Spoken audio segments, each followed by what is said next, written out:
Hello and welcome to Campaign Comrades, your favorite leftist gaming podcast. Hopefully we will actually successfully record this episode. We're recording earlier than normal, and also my internet is being questionable. It's being leftist. As soon as I hit record, everyone else's video just went to like 4p and 2 frames a second. We're back. It's all good now. So fingers crossed that we get this episode out and don't just have to completely redo it tomorrow, because I can't do it tomorrow.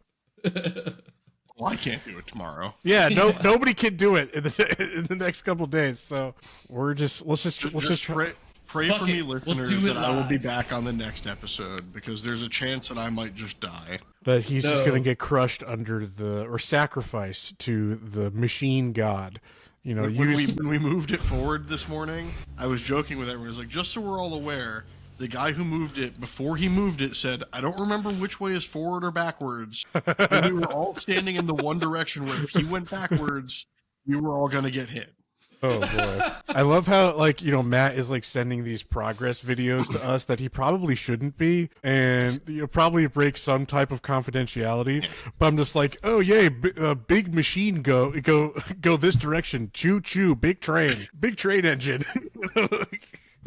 I'm not exactly sure what you're showing me. My response always wants to be congratulations or I'm sorry that happened. Either way, not reading all that. No, this morning, one of us spent some time trying to get ChatGPT to Photoshop it outside of the building with me underneath it. All right, folks. Yeah. So yeah, Matt's work schedule is going crazy. So pray for him that things go well. And I'm making a lot of money, people. It's okay. Yeah, he is being fairly compensated. There is that. Okay, so it's the only reason I'm still doing. You're making a lot of money. Is it enough money to buy an Xbox Series X or an Xbox ROG Ally X? Unfortunately, no. I don't make X billions. I gotta get it. You know, Phil Spencer is that cool gamer dad who just wants to let you know that game prices, we're going up with our consoles again. The macroeconomic state of the United States of America is just too difficult for the only American-based console manufacturer to compete in. We just can't do it. So, you know, we've already raised prices once. Why not a second time? So this morning or was it yesterday morning, when we're sending in on our like chat thread of what we're picking for our each of our stories, I see Matt's thing again. Xbox console prices have gone up. There's something in Andrew's that may have even changed now, but it was about like the PS6 being marketed already and being pissed off about that one. I'm like, am I having a stroke? Like, am I still dreaming? I've seen this before. It's like the most intense deja vu. You know, it's like this has all happened before, and you know everything. Time is this flat circle. Nothing ever changes anymore. We have reached the end of history. Spoilers, it's all bad. Yeah. Nothing changes, no one goes away. It's just, which is similar to Randy as well. One of my story picks was that's another thing. Randy Pitchford, boo jump scare. Randy Pitchford jump scare. We have to stop mentioning him by name. He's going to start adding us on Twitter. And yeah, but it's another one who refuses to go away. He just refuses to go away. But yeah, just everything is all the same all the time.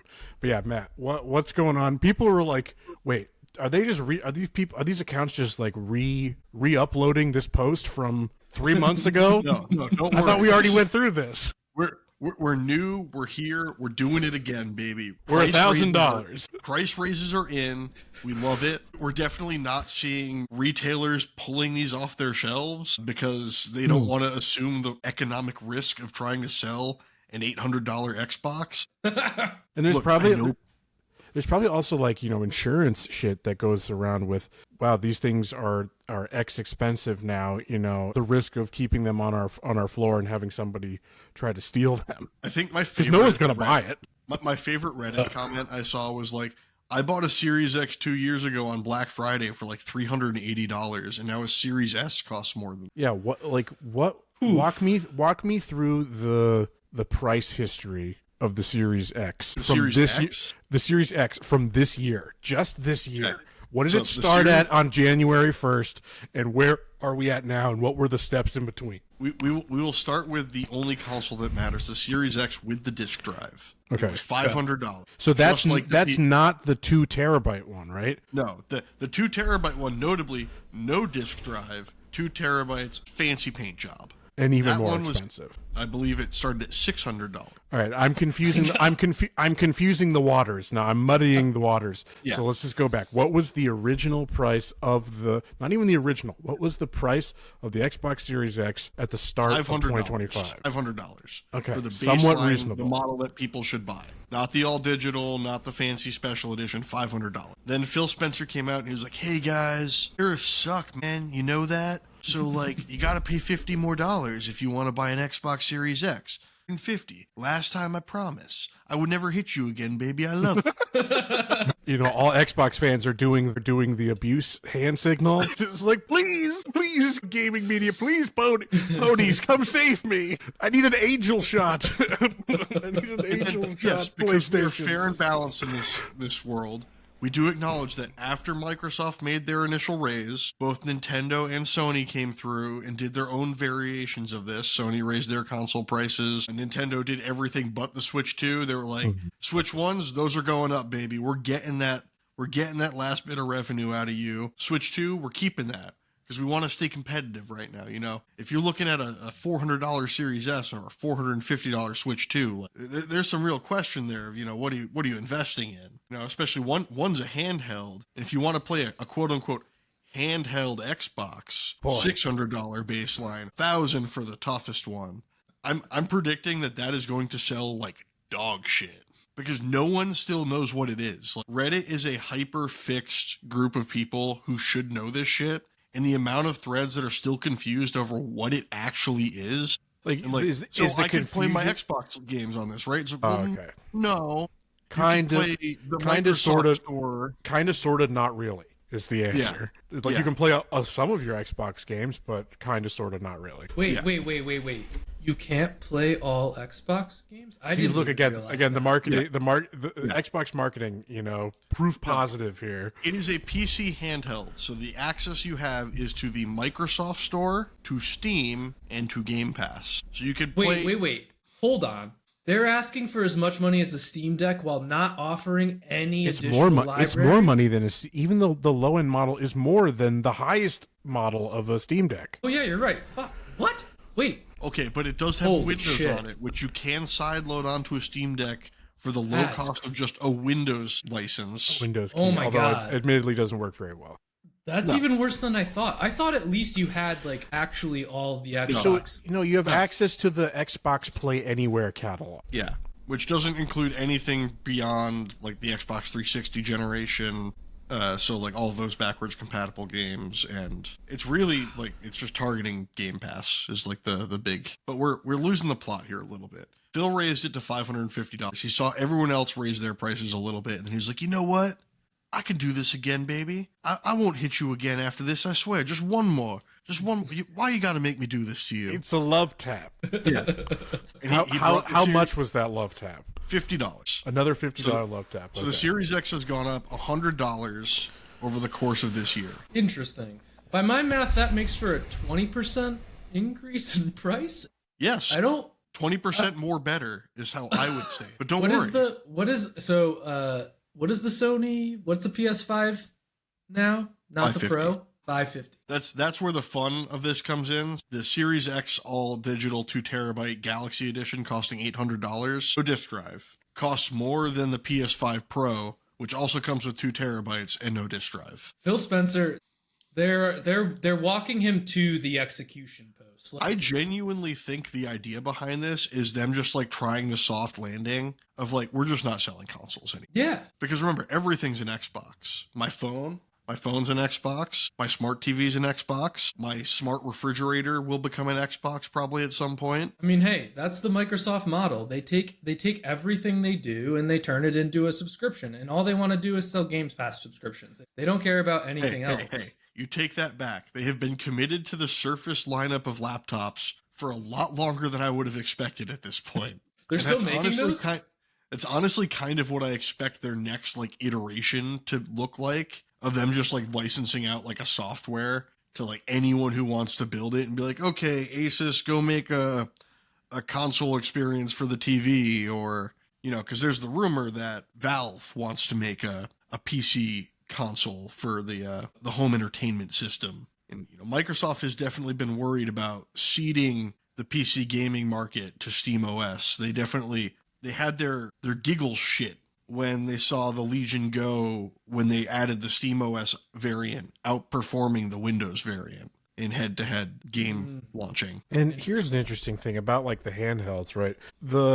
One of the big selling points for the Xbox ROG is supposed to be the streamlined version of Windows, the optimized Which is supposed version. to come to every Windows handheld. And this wasn't I just so I was going to say, isn't it also the case that anybody who had the previous ROG, who have that already, and yes, is slightly less powerful than these new ones, that they're going to also get that basically as a software push at a later date, quote unquote. Okay, so there is still that you'd have to consider that they're operating in good faith that will actually happen, and smart money is that doesn't happen. But yes, but I prefer to give my money to Gabe Newell, who has never hit me like that before, and has always been a loving gaming dad to me, and doesn't invest my handheld money into the Israeli I mean, state. because he's the perfect libertarian, right? So he's just like, you know, go do your nonsense, do your silly business on your own. You know, he has the laissez-faire approach to game parenting, right? Yeah. The millennial parenting. Yeah. The only problem there is like you're not going to see that product for about 15 years. Nothing gets made at Valve. It's a miracle that the Take Steam that Deck. back. It's They've got a standalone VR headset coming any day now. But yes, the price increases. I wanted to lump this in with the story that Costco has been pulling Xboxes off their shelves, seemingly confirmed by multiple outlets at this point who have run the story and then, you know, verified through their own means. I've seen several people try to downplay it, like, oh, this isn't like, or this has been long in the making. That this is not a recent turn. And I'm If like, I go to the is that saddest really store near is that me- really making the point that you want it to? It's Yeah. just the fact that, you know, again, Xbox is just not profitable and it's not profitable by its own metrics, nor does it make third-party retailers any money. No, you So, don't like, if I understand. go to the status They've been store near failing me, for which years. is Walmart, Yeah. Walmart has been slowly getting rid of their Xbox section like year over year. Yeah. To the point now where like PlayStation has 3 bays, Nintendo has 3 bays, each one like 2 for gaming, 1 dedicated accessories, and then Xbox is a single bay, which is like 40% controllers. Not even a bay, it's an end cap. Yeah. 40% controllers, like a couple games, and then just like a sad splattering of dust-covered consoles in the bottom. Do they even bother to lock those ones up? You know, normally they put the consoles under lock and key. Those, you know, please take these so we can use this shelf space for something else. It's a dire situation. I know one of the podcasts I listen to have a self-proclaimed, I don't know what the fuck you call the Xbox fans, stupid, I guess. I like that better. Sorry, I'm being a little mean. He's a self-proclaimed Xbox head, and over the past year, Team Green.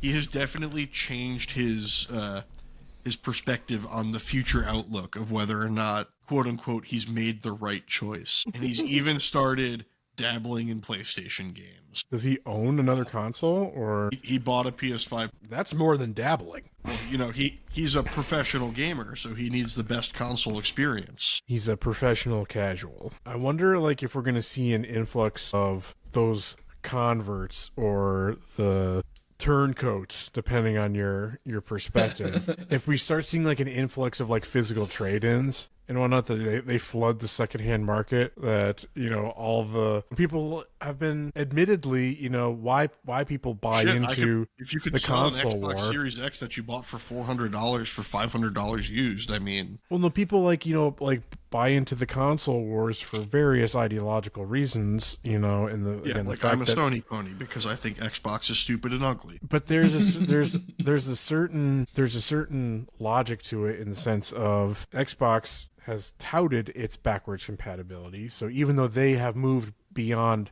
physical gaming, that this collection I've amassed over a lifetime is still usable on this thing. So yeah, I'm going to try to support it, keep it alive as long as possible, because they have a vested financial interest in keeping the ecosystem alive. The interesting But dichotomy then to be like, there just is from a get it company over with, who sell all absolutely the hates old physical stuff. media, doesn't want you to have a disk drive. They only sell 1 out of their 5 base models have a disk drive, and there's no external option to add one. It's like neither of the Series S's, the what I call the Xbox Series SAD, it's all digital. But my point S is, all digital? Yeah, because Oh, the yeah, Series S's don't come with a Right. disk I drive, so gotcha. the Series SAD. my point being is like that they're just gonna start flooding that market with used Xbox games that nobody's gonna buy. Nobody's gonna buy those. Oh no. Nobody's like, what's the collecting scene like for Xbox games? I'm sure there are some that fall into a collectability standard. Oh, there are a There's couple. I think There there's are a like a couple. Blue Dragon game on 360 that There's a couple that are locked there, like Lost Odyssey is locked on Xbox 360. For a while, something like Jade Empire, you can technically play that on Steam now, I think, but that was used to be locked on 360. So there are a couple things that are there, but not enough to drive the 360 all my was Call of Duty, considerably all my easier Call of Duty to games. to emulate than the PS3. Right. But it's a sad time for our Xbox fans out there. I mean, I don't really feel bad for them. Huh? That's right. I'm celebrating the slow development into a monopoly on gaming. Only because the winners are who I like best. Yeah, exactly. When Nintendo is charging me $1,000 for an amiibo in 10 years. Yeah, it's like we will fall into the me sowing, yippee, haha, me reaping. Oh, what is this bullshit? That is definitely. I will gonna never be sad while reaping. I will gladly pay Nintendo $1,010. He's a pay pig for Miyamoto-san. I'm keeping the small indie developer named Nintendo and Sony afloat. Miyamoto, empty his wallet now. I mean, they got me. They finally managed to get me with their amiibo ploy after they've raised the prices of them. There are some at our local, truly local at our local used game store. There are a couple there that I want to get. Like I want to get the Xenoblade 3 pair. I want to get those. Noah and Mio. Yeah, I want to get those. Most of their other ones are. I mean, there's a Kirby one that I could be interested in, but it's a lot of Zelda, which because I don't like all of them. Amiibos are the ones that you could scan into your console, you can scan and right? they do things theoretically. They usually unlock in-game rewards. Yeah. There's been a discussion about the slow degradation of what amiibos do. Because I think the new amiibos for Mario Galaxy just give you a 1-up mushroom, and it's oh, thanks. Yeah.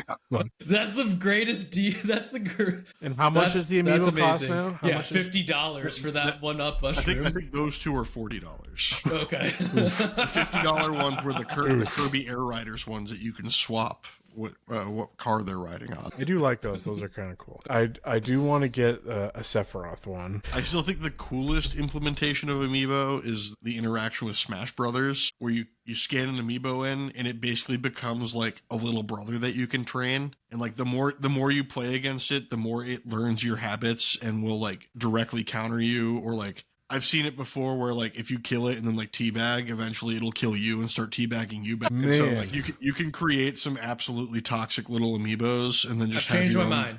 $50 is worth it. Dude, what's going on in the twisted mind of Sakurai? I just like a lot of the amiibos because they're just pretty high quality little figures. Nintendo was a toy company. Yeah, it's just the fact that they are, if you treat them more like they're a cheaper version of the figures or the statues and stuff that you get and that I do collect, then they're not that bad. $50 isn't horrible. It's not great because a lot of them you can get them for. I mean, GameStop was having a clearance blowout where most of them were on sale for $5, but they were all ones that I didn't want. Right. It was oh boy, look at all these Animal Crossing characters. No, Tom Nook, you are not going on my shelf. Yeah, we don't support slavery. I support Tom Nook. I love Tom Nook.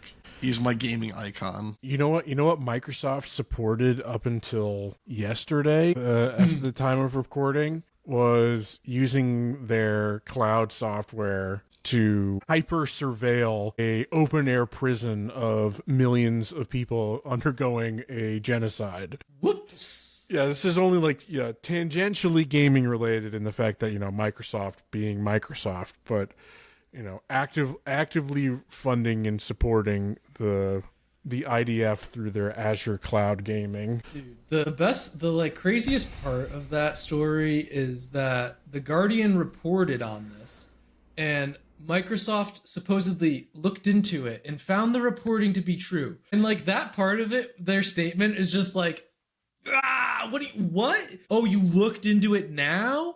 Now you did. You see, these internal reviews take time. Yeah. All the lives that are lost in the meantime are, a necessary tragedy. I don't know if you remember, but you it have was to make sure. A month or so ago, there was I think it was a group of 50 Microsoft employees who did a stand-up during a company quarterly and said you need to stop investing in Israel, and they were looking into it. I mean, hey, those people, they gotta win. They need to keep pressing, because this is it's good. It's a little too late, but at least it's the right momentum. So I was looking for the dark spot where they're we're no longer giving them Azure, but we're still going to keep funding them. Or yeah, I mean, they didn't cut off all of their services. And I did hilariously read an article that was Microsoft made a good move, but they might come to regret this if their employees continue to pressure them over their support. I was like, no. You can't show signs of weakness. These leftists, are like sharks. They smell blood in the water and they're coming for you.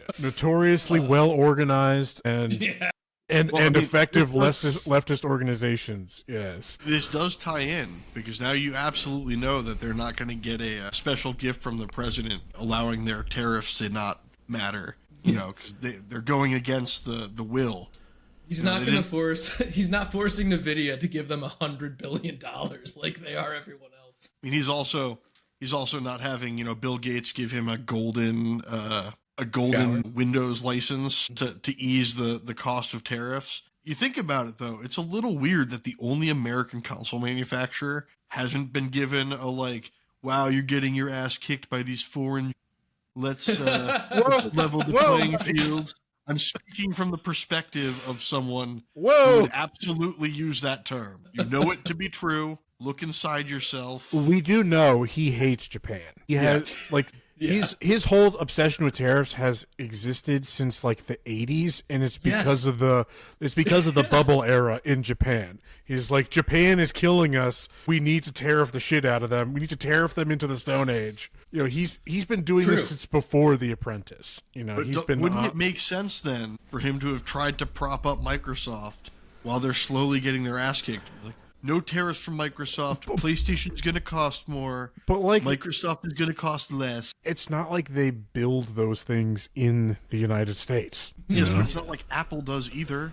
And Apple got a pardon on their phone parts. Well, that was because Apple promised to move some manufacturing here. Boy, you're telling me enjoy your your $3,000 iPhone. I say to myself, do phones fall under the PC component exception? No, he specifically siphoned out cell phone components because he knew if cell phones went up in price, there would be a revolution from young Gen Zers over their TikTok, which is now also U.S. owned. CIA owned. I was reading, apparently they want to make it more MAGA friendly. Wasn't Mr. Wonderful supposed to? It's supposed to be Larry Ellison. He said, it's Larry Ellison who is literally CIA. That tracks. I mean, that all. And his Donald son now owns. I'm done with Elon. He's not the richest man in the world anymore. Give me Larry. That was only a day. Well, see, no, they were the reason they were upset about TikTok is that no, you're siphoning everybody's data. Only we're allowed to do that.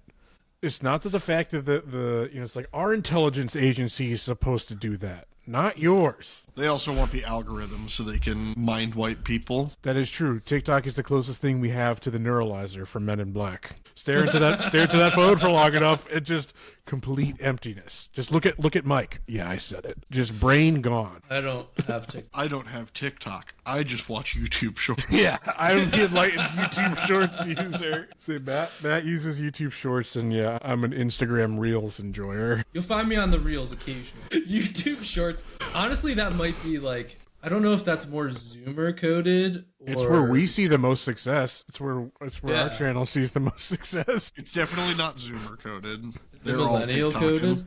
It's They're all like TikTok? the Gen audience X. metrics that I see are like 18 to 30. Yes. So a bit of Cool. both. Yeah. I think, but also like 99.9% male for the boys. Always for the boys. Yeah. So, Yeah, I mean, you don't put these pythons out. but speaking of American tech companies and their various dealings, we had to juggle some things, right? Because we were originally going to talk about those nefarious Easterners that Matt slandered just a couple of minutes ago, but we had. Okay. We had to pivot a quick second. I'm 'cause defending your myself story here. dropped. I was taken over by the spirit of Donald J. Trump. To say slurs, yes. Happens to me all the time. As I'm Sometimes quoting it's Nixon. how the good and bad things can happen from Tylenol, the occasional slur just slips out. I'm just calling people the R word all the time. Tylenol is making them regarded. Not bad, sometimes good. Is only good or only bad going to happen from this story that dropped like today? Yeah, Yeah. like From fucking EA. like hours before my workday end. Yeah. Electronic Arts, baby. They're about to cash out. They're going to go private for $50 billion is what's been reported as of today from the Wall Street Journal. Hey, that's only like 2/3 of an Activision buyout. Yeah. No, the Activision was what, 60? I thought Activision was 60. 72 million. 72 with like Okay. inflation and all that. It was, Okay. it was originally 69, nice, and then 70, and, Hell yeah. and blah, blah, blah. But, you know, EA, it's about to get worse because EA is getting bought by Silver Lake and the Saudi Arabia Public Investment Fund. Ooh, I missed that part of it. I totally missed that part of it. Oh, shit. Yeah. I Oh, admittedly didn't look Dude, is much past Madden the- about to involve burkas? As well as Jared Kushner's Affinity Partners. Oh boy. Yeah, that's an investment group he launched post Donald Trump's first presidential term, and he immediately happened to raise $1 billion of capital from the Saudi Yeah, wasn't Arabia that also Public the Investment Saudi Fund. Wealth Fund? Yeah. So, you know, games and gaming washing, as we can call it, with I mean, these, they definitely picked EA for a reason.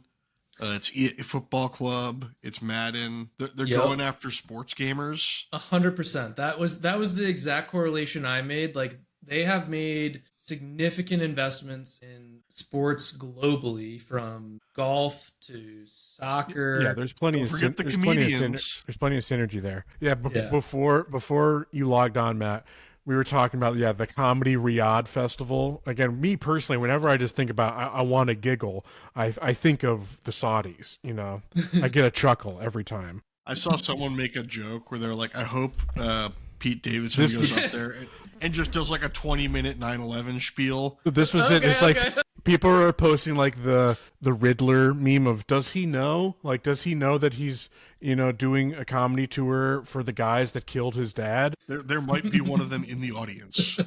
No, that was the bit that Andrew and I were talking about before you logged on. So good. Does he It's a- know? Does this mean that Dragon Quest won't be woke anymore? Or not Dragon Quest, Dragon Age. Dragon Age Yeah. will end wokeness in Dragon Age. Wokeness aside, you can't make Dragon Age worse. So who knows? I can make Dragon Age worse. Yeah. Give me an hour. Is it give me your pitch? Give me your elevator pitch. What's a worse Dragon Age? More microtransactions. Subscription service to get the story. So they already wanted to do that. So you're a couple generations behind the game there. So the other bad part of this whole potential more? purchase, there's more, is that their strategy is that this is going to be a leveraged buyout, and it'll be the largest leveraged buyout in Wall Street history. Which a leveraged buyout means essentially they're about to load up Electronic Arts with a lot more debt that they use to purchase Electronic Arts. So that only just means further extraction from the consumers of the things Electronic Arts makes, and lesser quality because they have to cut back on overhead in various ways. And ultimately, to me, this is the signifier of EA going to the dogs fully.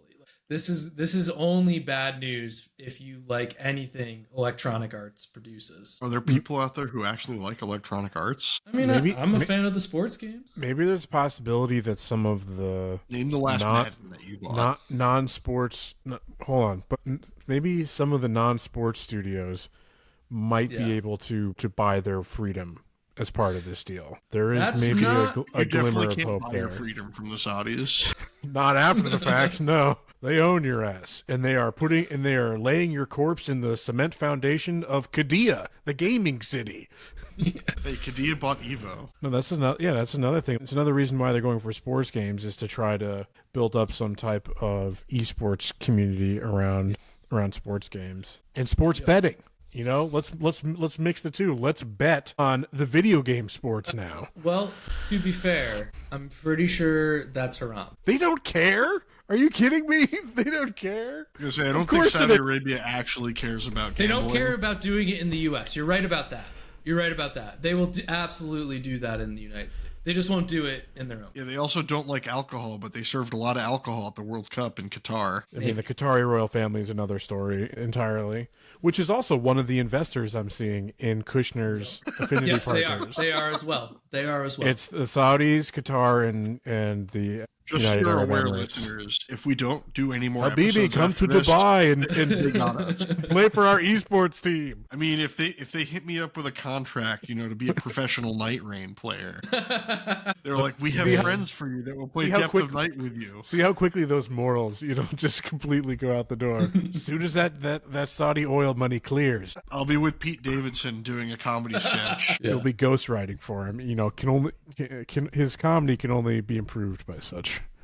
I'm reading more. So yeah, what do you think is the best and worst case scenario for what happens here? So worst case scenario is what I said. They literally just load this entity up on debt. They sell, which to some extent this could be good if they don't completely fuck the smaller studios, but maybe they just sell them all off. But they're gonna probably cut employees. And I think it's ultimately more likely than not a bad thing for the quality of what they produce. However, I will say, Saudi Arabia is willing to invest a fuck ton of money in making themselves more gooder, positively. So maybe they just spend money and, bring on people and add to their sweet summer child. I mean, I doubt that's the reality, because they don't need to do that to you don't just their spend intended money effect. to make money. You spend money to gain influence. Well, see, that's the thing, is more of their spending activity, particularly in the gaming space, is less about the raw kind of return. It's less about ROI and it's more about publicity. It's more about image cleansing.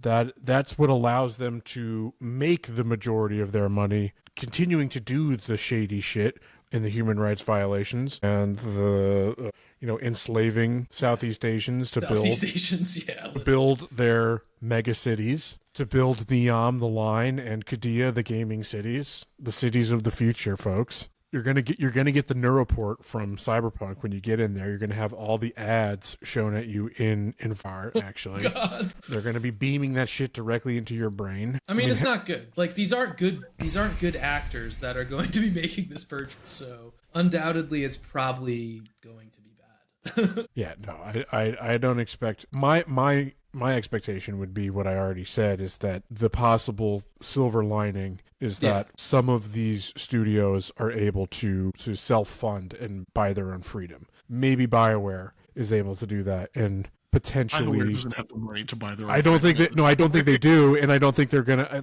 like they'd have to have a really, really generous angel investor who grew up on Baldur's Gate. I'm gonna or something, save you guys, but you need to build a good game. Yeah. So, but maybe they're able to do that and reclaim some of their former identity and not have the corporate meddling that has ruined them. Respawn. Angel investor shows up for BioWare and is like, "I will save you, but you need to make a sequel to Mass Effect Andromeda." Well, I mean, they're already making the new Mass Effect, but explicitly to Andromeda. Wow. Yeah, Mass Effect Andromeda 2. Yeah. Wow. No, that would be a tough sell. But let's be real. Andromeda or Respawn's not going to get sold though, because that's Apex, right? And Yeah, they want that. and they want that for potential esports stuff. Yeah. So This is all there's about almost no way that esports and happens. sports gaming. 100%. There is no possible way that happens. All right, moving on. We can maybe now go back to some of our originally scheduled programming. Andrew, you had a couple other, you had a list of things here. So I did. Let's Yeah. give you. I mean, you can keep this. Andrew went all out. He was like, I got 12 things I want to talk about. so yeah, I'm going to move to my next most important or fun or interesting subject here. And that is reporting from French, Paris Associated Press. I believe it's pronounced Paris. I believe it's pronounced Franche. That AI cloning of Lara Croft's French voice actor was included in the most recent Tomb Raider 4 to 6 remaster. Yeah. And this is just another story of these organizations just absolutely doing everything they can. Oh boy, hold on. This is the port handled by Aspire, who Matt and I, oftentimes have differences of opinions in my overcritical nature of a lot of companies and things, and his tendency to, I'll be kind and try to see the brighter side of things, to stay positive, whereas my hater hat always comes out. But one of the things in the recent state of play that I had way more negative opinions of was the Deus Ex remaster being handled by who? Aspire, the remaster port aficionados, let's call them, who are also behind this story here. I just finding that interesting. How's that affect your positivity? Are you saying that a game about a dystopian future can't use AI? I can spin anything, baby. It's called being thematically. I was making a joke with Andrew earlier yesterday where he sent me an article from ESPN talking about Silent Hill, and I was like, ESPN gaming? Investing in anything other than sports science? And he was like, well, the sports science guy died, so they can't do that anymore. I was like, with AI, because they ripped for that guy, I guess. AI, no one is truly dead. We can bring him back. I'm Robin curious. Williams can make a new movie. I'm curious, what was ESPN saying about Silent Hill? Was it about Silent Hill F? Yeah, ESPN published a Silent Hill F review. It was literally a review. Okay, I feel game. like I have. Now that you say this, I have seen them publish a couple things over time that they're slowly trying to move into that space as well. Yeah, I don't see them. I don't see them on Metacritic or anything as like a top reviewer. So it's very rare, and what they choose seems to, I guess, have no rhyme or reason, like why they chose Silent Hill F of all games. I'm curious, though, what did they think of it? It was a positive review. It was good. They liked the game. They felt it was a good return for the series. ESPN has definitely been diversifying a little bit.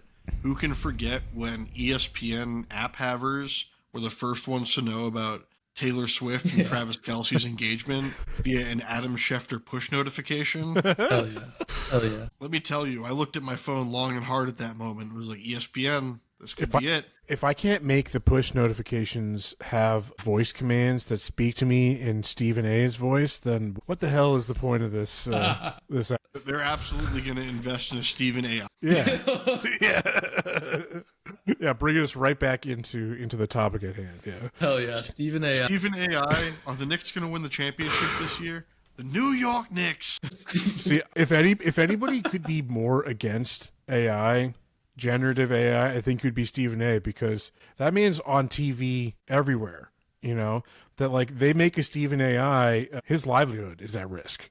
They did pay him like millions and millions of dollars, and now they need to have him on every show. Yeah, I know, but so it's like he's everywhere, and if they have the AI, he doesn't need to be everywhere anymore. And why does he have an excuse to keep on living at that point? Because he's going to be president. So President Stephen A. 2028.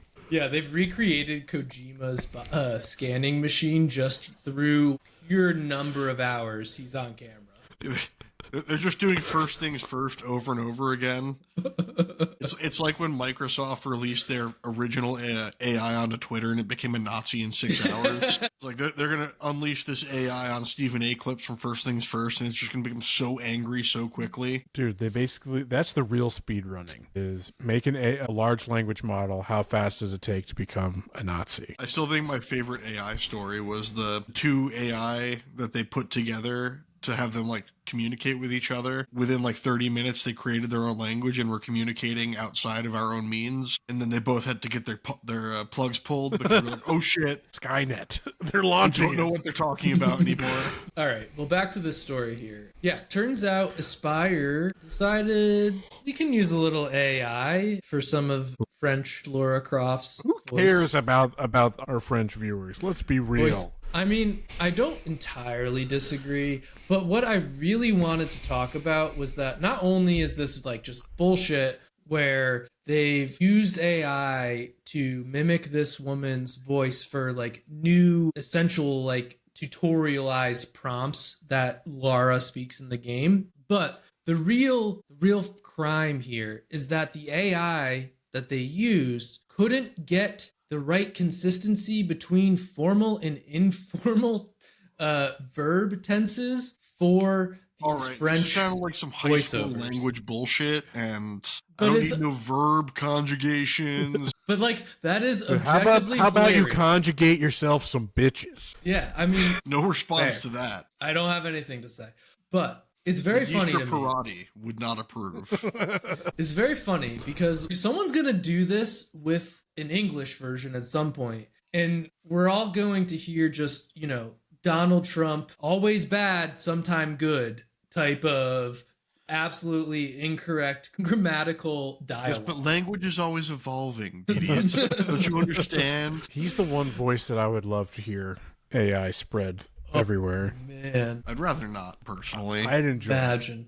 I'd enjoy it. It's silly. Man. I want a Robin Williams AI that can make me laugh. What makes me laugh about this one is that their claim that it was added by an external development partner. I Yep. love just the casual, just like, oh, it wasn't our fault, yet alone, even if it were true, which spoilers, it's definitely not true. Even if it were, it is an indictment on their management and their oversight capabilities. The fact that you let that happen, that you don't have somebody Yeah, to you're audit supposed to this be shit. You're supposed to be in control of your subcontractors. Right. Jesus Christ. What the fuck? And if you can't be in control of your subcontractors, usually the government gets really mad at you and makes someone named Matt sit on a fucking job site for 6 months. Definitely not, you know, personal experience. Definitely not. Definitely didn't just have a customer review where they said you guys had no control of your subcontractors until Matt showed up. Hell And I was yeah. like, until I showed up, I have no control over them. Number It's one your boy right there. it's your intimidating presence. You know, you keep them in I've done a check. couple of the manager techniques. Walk out with a notebook and a pencil, just scribble down some stuff. What are you writing? What are you writing in these notes? Nothing. What do you just scribble? Just little Yeah, literally just scribbling. little scribbles in the corner. Yep. Walk out and taking pictures of people like sitting around. That scares them a lot. He's just writing all work, no play makes Johnny a dull boy over and over again.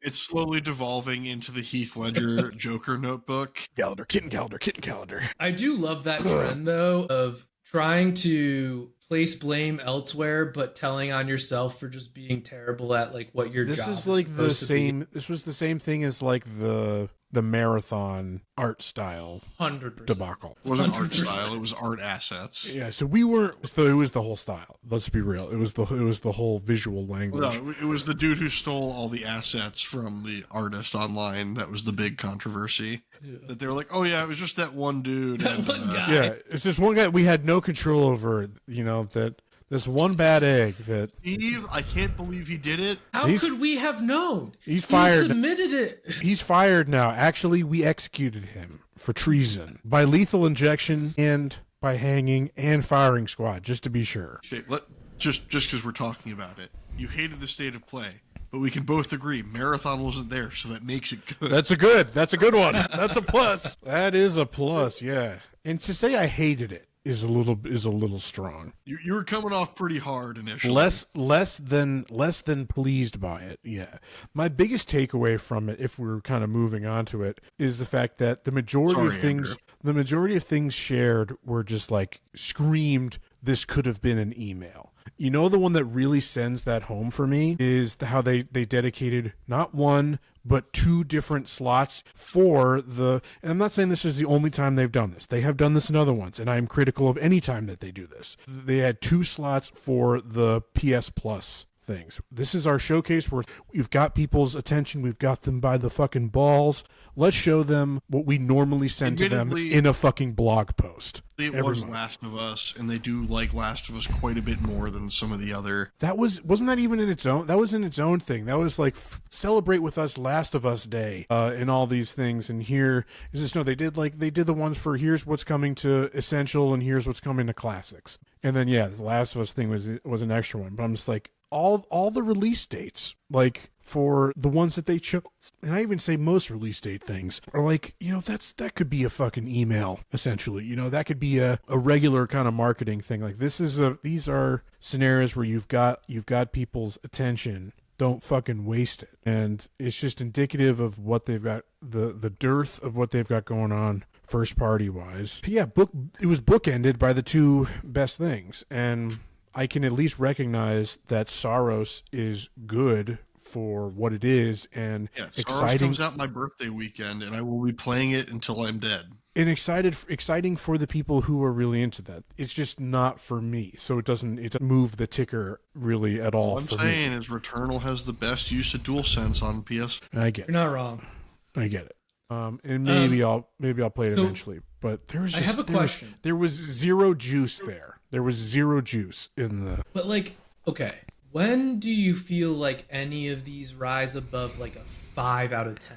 Because for me, it's half of most of them. I feel like are 50% emails update, unless they're. I mean, that's State of Play versus Showcase is where you also have to make your. Okay, yeah, but fine. Even their track record with recent showcases haven't been much better either.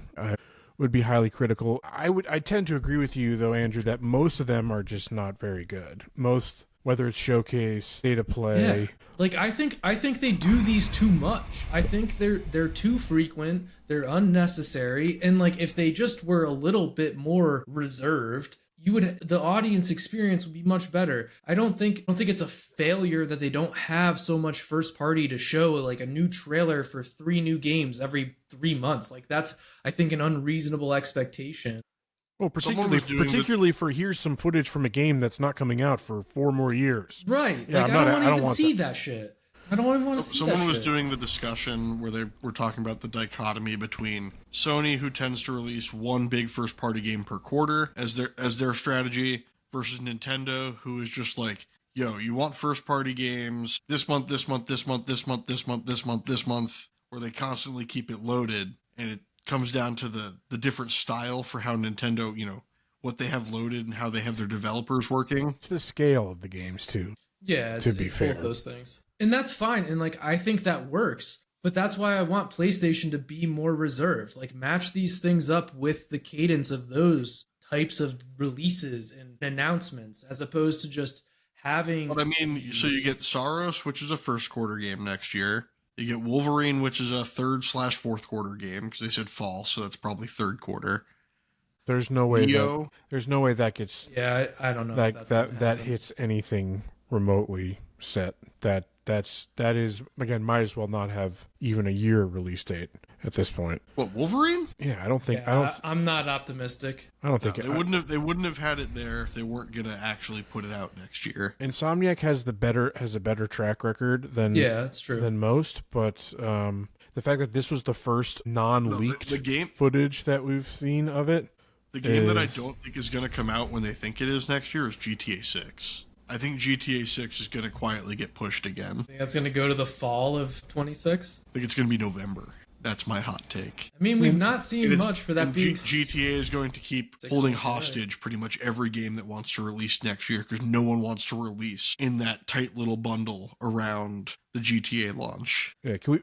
No one wants to be a game immediately in the weeks afterward because no one's going to play your shit. You want to be far enough, at least a month or two out, where at least the regular players have gotten their fill. Let's rewind just a little bit. Let's talk about Wolverine. What were our thoughts there? Because I had more mixed feelings than I thought. I liked a good amount of what I saw, but had a little bit of I don't want to call it uncanniness because I think it visually looks pretty good.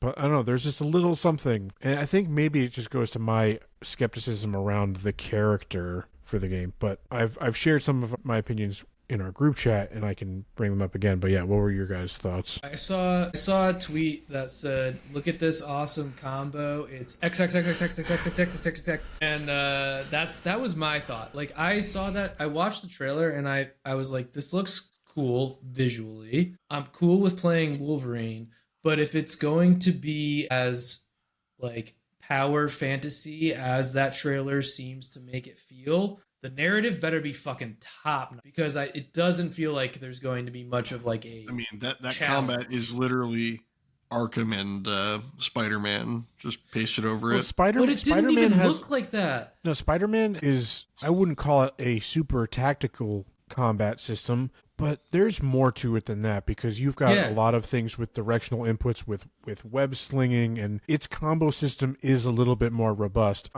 And I think a lot of that goes to it fundamentally comes down to the type of character that Spider-Man versus Wolverine is, where Wolverine is the animalistic, just melee brawler. That it is going to be a lot of button mashing. I wonder how deep the systems are going to be, and I've said from the beginning I'm concerned about Insomniac's take on this character because of what they are most known for are really tight and highly engaging mobility systems, traversal systems. What sells Spider-Man is traversal, is web slinging. And I think even as far back as, why am I blanking on the game now? What's the Sunset Overdrive? Sunset Overdrive, yes. I almost said Jet Set Radio. Like, no, that's not it. So that's like a big part of their identity. And Wolverine just like doesn't have that. Yeah. He doesn't have that. And like the other part of it was just in what they showed, he never seems to even be like even moderately bothered by what the enemies are doing to him. I mean, does Wolverine ever get bothered by... I get it. But it causes me concern for how engaging the game will be with respect to combat. Yeah, because it's like, as the character would imply, that you basically have him on invincibility mode the full time. It's like, what's the risk here? Exactly. That's been my core thing is like, how are they going to handle the healing factor? Right? His whole thing is that he doesn't die. Yes, he's got cool claws, and that again, it looks cool. It looks absolutely brutal.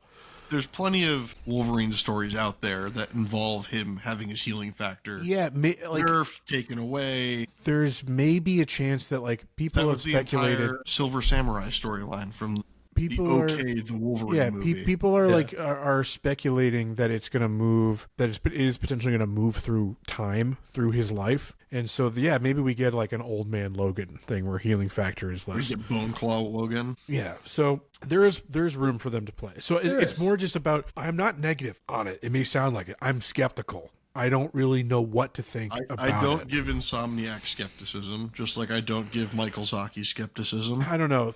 And to Andrew's point about the story has got to be fucking gold. I didn't like the story of Spider-Man 2. So they are not batting 1,000 on these superhero narratives. So, I have more doubt going into this than I did going into Spider-Man 2. So I agree. That's the problem. I'm totally unless things go real sour between now and release, I'm going to be playing this relatively quickly after it comes out.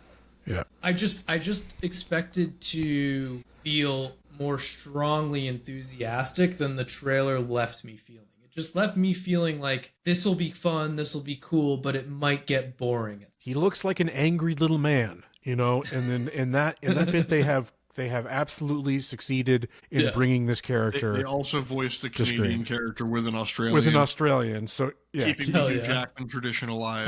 So no, there's a lot of things that I think they are absolutely going for. It's just I'm left feeling a little cold by it, that I don't really know. I wasn't really expecting that. I'm thoroughly whelmed by it. Right? Yes, that's exactly. Yeah, that's the perfect description. So I won't have time to play it because I'll be knee deep in Saros at that point. You're gonna play it for that long? I mean, I don't have time anymore. I mean, what do you mean? Hopefully, this project is done, and it's never ending. This is only phase 2. There are 3 more phases. Phase 5. Yeah, phase of how many? My favorite joke we had, just to lighten the mood a little bit, was the customer came down and was like looking at it with us as we're playing around and moving it back and forth today. I looked at him and I was like, so you ready for phase 6? He's like, what's phase 6? Like, phase 6 is when we fucking Kool-Aid man this thing through the wall down there. See where it goes. And he, being who he is, was like, that's not very funny. I was like, oh, I think it'd be hilarious. My company has a tradition of Kool-Aid manning machines through walls. Hell yeah. Say, read the room, brother. We had it's a robot, essentially. Without getting too detailed into things that are semi-classified. And someone sent a video the other day of someone accidentally driving it through a wall in the warehouse. And I was sitting there, I was like, okay, negative, you did drive it through a wall. Positive, we can now say it has breaching capability. Yeah, that becomes a selling point. Put it in the marketing. Speaking of marketing, this is the last thing I want to bring up, and I know Andrew's got to get out of here, so we'll keep it tight. But again, kind of let's buoy the atmosphere a little bit. Let's all clown officially on Randy. We already mentioned him at the beginning. Again, how nobody goes away, everything stays the same, and that includes horrible PC performance. Poor Randy. Poor Randy. For Randy. Listen to this though. Randy sounds so defeated. The delay of the Switch 2 version, like 5 days before it was supposed to launch. No, that was another thing that just came across my desk before recording. It was like I wanted to bring up Randy just going on yet another Twitter meltdown, and it's like, oh shit! And what else is here is the Switch 2 version.